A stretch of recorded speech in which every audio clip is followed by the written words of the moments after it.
اچانک اس وادی میں ایک کیکٹس نمودار ہوا۔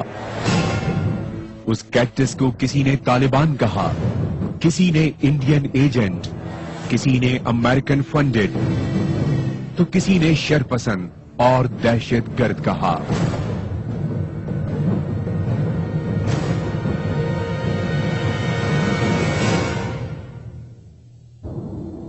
جب سوات کا امن مکمل طور پر تباہ ہو گیا،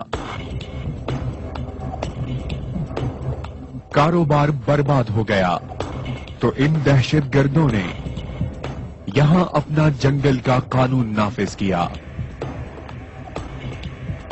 اس تمام خونی اور بے ایمانہ مظالم میں افسوس اور دکھ کا پہلو یہ سامنے آیا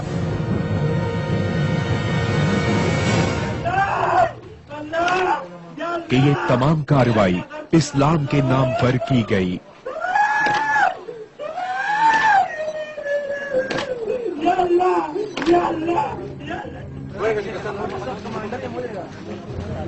اس طرح ان شرپسندوں نے صرف پاکستان ہی نہیں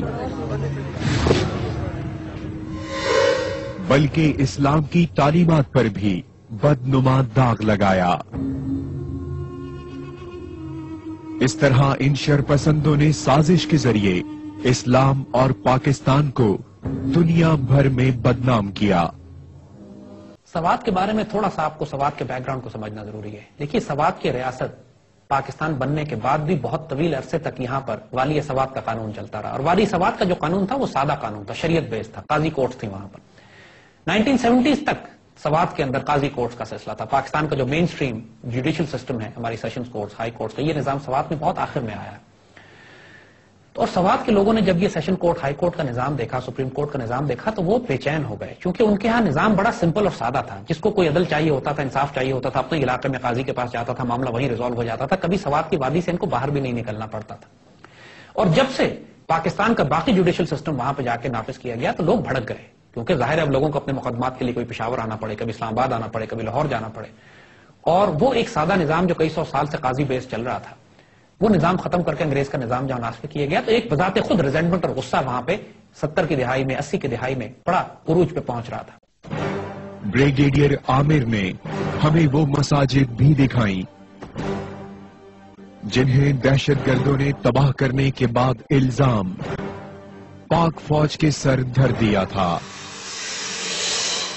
جاتے ہوئے آگ لگا کے مسجد میں، اور چپڑیال میں جا کے انہوں نے اناؤنسمنٹ کروائی کہ یہ دیکھو آرمی نے مسجد کو آگ لگا دی۔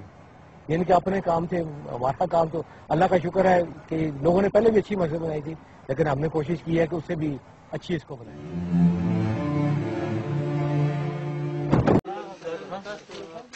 ان خودکش حملہ آوروں کے مقاصد کیا ہیں؟ آخر ان حملہ آوروں کی برین واشنگ کیسے کی جاتی ہے کہ وہ خود کو بھی تباہ کر لیتے ہیں اور سینکڑوں معصوم انسانوں کی جان لینے سے بھی دریغ نہیں کرتے؟ ان بچوں کو بھی ڈرگز دی جاتی ہیں، LSDs دی جاتی ہیں، لائف اسٹیمولیٹنگ ڈرگز ہوتی ہیں، حشیش ڈرگز میں دیا جاتا ہے۔ ان سوالوں کے جواب ہمیں اس وقت ملے جب پاکستان آرمی نے ہماری ملاقات ایک خودکش حملہ آور سے کروائی۔ هغه چې لاړم پسې زه ورسره ملګری شوم، نو ما یې لکه ټوپک لکه راکړو او یې لکه کملې وې لکه کمربند نه لکه راکړو، هغه به ځان سره ګرځولم، ځان سره به ګرځولم، نو ما ته یې ویل هغو لکه د هغو بیا کسان لکه حلال کړل، دا کسان حلال شو، لکه هغه اته کسان چې کوم چې هغو کوم حلال کړی هغه ما ته لکه یاد دي لکه، او زه ورسره ملګری شوم. نور به یې لکه زبردستي کوله، لکه دغه سکول نومونه به یې لکه جنکۍ منکۍ لکه راوستي، لکه دا کسان به هغو لکه جنکۍ لکه راوستي او غلط کام به ورسره وکړو، او بس بیا به بوت یې بېهوشه وکړي، بیا به بوت دلته کې بیا به یې کور خوا ته لکه وغورځولي، لکه ډېر خراب کار لکه شروع کړ، ډېر لکه زبردستي لکه شروع کړي وه. دغه تقریبا هر شپه به یې 2-3 جنکۍ راوستې. ټولې به تقریبا چې په هفته کې به تقریبا دغه 12 ځله به خامخا لکه هفته کې لکه راوستې لکه او نه سکول جنکۍ به یې راوستېږي. یو عمران تیار کړو د مولا واپس پنچی کوله دا کام براله کو هغه تیار کو هغه راوله افتر اوسه یو افتر اوسه په هغه برین او دماغ ولا سار وخت به ته بیان لا کو په بیان کې وځي چې لکه تو لکه د کون لکه راوسته لکه په زبردستۍ باندې امور پلان هغه نه راوسته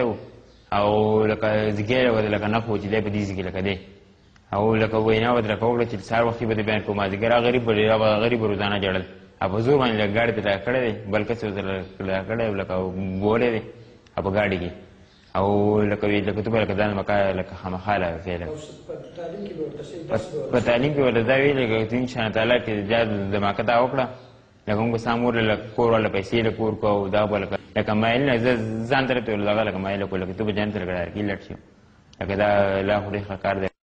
دا خو چې ټول د باندې راوس لکه شاوران په خو ځوان لکه خودکش لګنده کړي شاوران تقریبا 15-16 سال والا زوی خامنیا بخار میں خودکش لگانا والا خوبل نو کسانوں پہ سے بدلو. یہ دیکھیں پہلے یہاں پہ آنے سے پہلے یہ طالبان کی ایک جیل ہوتی تھی.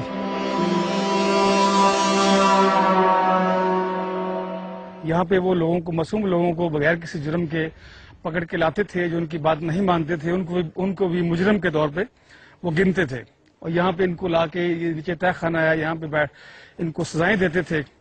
اور سزائیں دینے کے ساتھ ساتھ پھر یہ جگہ جو تھی ان کے لیے ٹیکٹیکلی بڑی امپورٹنٹ تھی کیونکہ یہ ڈومینیٹ کرتی ہے نیچے. اگر آپ نے دیکھا ہوگا اس طرف روڈ کو ڈومینیٹ کر رہی ہے ادھر روڈ کو ڈومینیٹ کر رہی ہے. یہاں پہ ان کا جو فائر تھا وہ بڑا افیکٹو تھا. وادی میں الحمدللہ دہشت گردوں کا صفایا کیا گیا.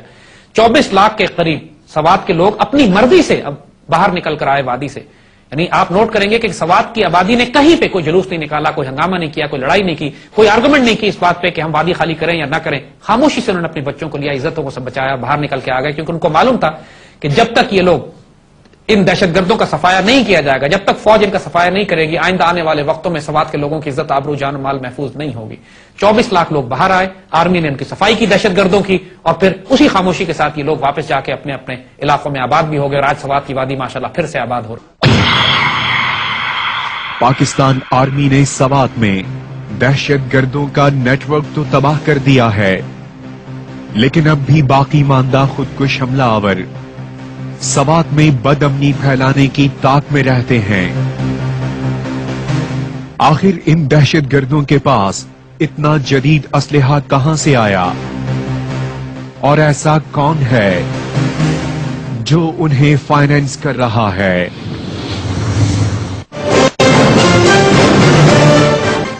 یہ جو دہشت گرد گروہ پاکستان میں اب پیدا ہوئے ہیں یہ تو پیدا ہی 2004 کے بعد ہوئے ہیں, جب امریکن آکوپیشن ہوتی ہے افغانستان کی, جب افغانستان میں انڈینز کو جگہ ملتی ہے, جب CIA وہاں داخل ہوتی ہے, جب وہاں بلیک واٹرز پہنچتی ہے, جب یہ فیصلہ کیا جاتا ہے کہ پاکستان میں اب دہشت گردی کی کیمپین شروع کی جائے گی, تب بلوچستان لبریشن آرمی بھی کھڑی ہو جاتی ہے, تحریک طالبان پاکستان بھی آ جاتی ہے اور لاکھوں کی تعداد میں, ہزاروں کی تعداد میں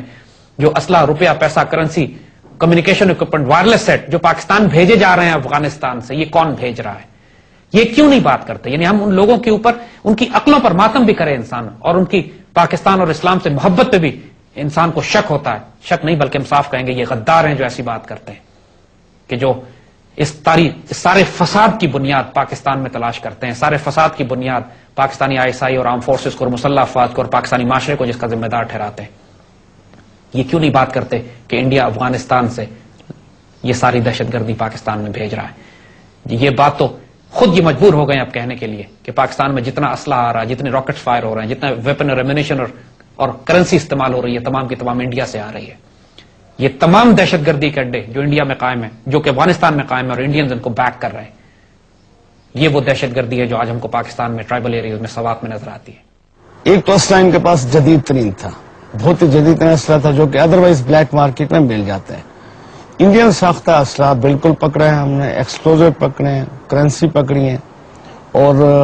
اس پہ میں کمنٹ زیادہ نہیں کر سکتا.